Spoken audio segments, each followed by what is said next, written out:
हम इस साल विंटर एक्सपीडिशन 2020-21 में क्लाइम कर रहे थे, तो इस साल हमारा प्लान है फिर से K2 में जाने का और सर्च करने का।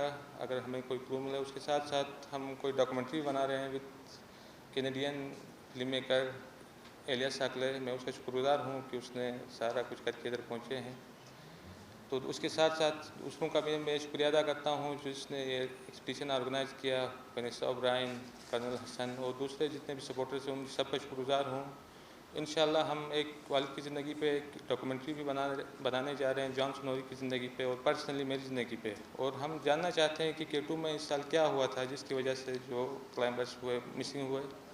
मेरा भी ये भी ज़िंदगी के लिए एक सवाल है कि मैं जानना चाहता हूँ कि उनके साथ क्या हुआ था। तो इंशाल्लाह हम इस मिशन पे इधर से कल से कदू के लिए जा रहे हैं।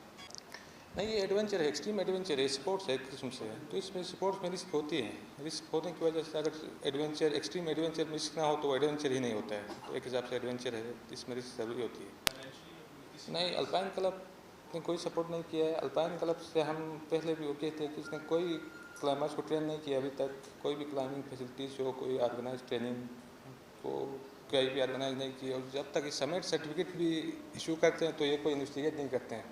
इसकी वजह से अक्सर लोगों ने जो फेक सर्टिफिकेट भी लेके हैं अभी तक कुछ समिट्स की, ये बहुत इशू है अल्पाइन क्लब का कि आप क्लाइंबिंग पे अल्पाइन क्लब ऑफ पाकिस्तान दुनिया के 5000 जो 8000 से वो 5 माउंटेन से हमारे पाकिस्तान में है। तो अल्पाइन क्लब का कोई रोल नहीं है इसमें, ट्रेनिंग्स में। नहीं, इसमें ये था उसको वापस नहीं भेजा था वालिद ने। तो वालिद ने मेरी कंडीशन को देख कर कहा कि बेटा ऑक्सीजन यूज़ करो, ऑक्सीजन यूज़ करके ऊपर आ जाओ। वो कि वो तीनों चले गए ऊपर। उसके बाद मेरे बैग में ऑक्सीजन मौजूद था, उसको यूज़ करने की कोशिश की, उसके रेगुलेटर में कोई फॉल्ट आ गया। तो उसकी वजह से मैंने खुद डिसाइड किया कि विदाउट ऑक्सीजन तो मैं क्लाइंब नहीं कर सकता हूँ। तो इससे बेहतर है कि मैं उधर केम्प्टी पे जाऊँ और उनके आने का इंतज़ार करूँ। नहीं, K2 मैंने ऑलरेडी क्लाइंब किया हुआ है, 2019 में मैंने सबमिट किया हुआ है। तो अभी जो हमारा मेन टारगेट होगा सर्च मिशन, उनकी सर्चिंग का मिशन होगा कि उनके साथ हुआ क्या है, हम ये जानना चाहते हैं। उसके साथ साथ हम कोई डॉक्यूमेंट्री भी बना रहे हैं इसमें ना, ये हमारा मेन मिशन है अभी।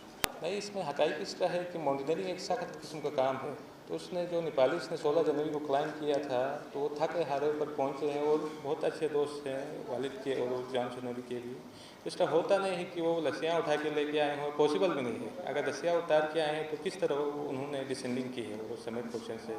तो थके हारे कोई शाम को 4-5 बजे वो समिट पे पहुँचे थे, तो उसके बाद वो नीचे उतरे हैं। तो इसमें कोई हक़ाइक़ नहीं है जी। इसमें ये है कि मोस्ट जो फेवरेबल वेदर होता है जो क्लाइंबिंग का, ये जून जुलाई होते हैं पाकिस्तान में K2 में। तो इंशाल्लाह ये फेवरेबल वेदर है और इस साल टीम्स भी है, स्पेशली पाकिस्तानीज़ इस पे अटेम्प्ट कर रहे हैं इस साल, क्योंकि जो कोविड की वजह से शर्पास और दूसरे यूरोपियन क्लाइंबर्स थोड़े कम आए हैं। इंशाल्लाह we will try our best to achieve this mission. इसमें कोई 40 दिन लग सकते, 40-45 दिन लग सकते हैं। इसमें पहले यह था कि K2 जो अकेला पहाड़ था जो अनक्लाइंब था, जो 14 माउंटेन्स में से। तो उस वक्त हमारा ड्रीम था कि K2 को हिस्ट्री में फर्स्ट टाइम क्लाइंब करें। तो अभी K2 समिटेड इन विंटर, सो अभी इतनी इसकी वैल्यू नहीं है विंटर में समिट, और मेरा प्लान भी नहीं है K2 को विंटर में ट्राई करने का। जी, मैं शुक्रगुजार हूँ पाक आर्मी का। जो रेस्क्यू मिशन हुए थे उसमें पाक फौज ने बहुत सपोर्ट किया और दुनिया का सबसे बड़ा रेस्क्यू ऑपरेशन किया, और आर्मी ने हेलिक्स प्रोवाइड किए और हमारी हौसला अफजाई हुई उससे। अभी इस मिशन में बेसिकली जो वेनेसा ओब्रायन, एलियास साकले और दूसरे जो उनके कर्नल हसन, दूसरे जो बंदे वो ऑर्गेनाइज़ कर रहे हैं।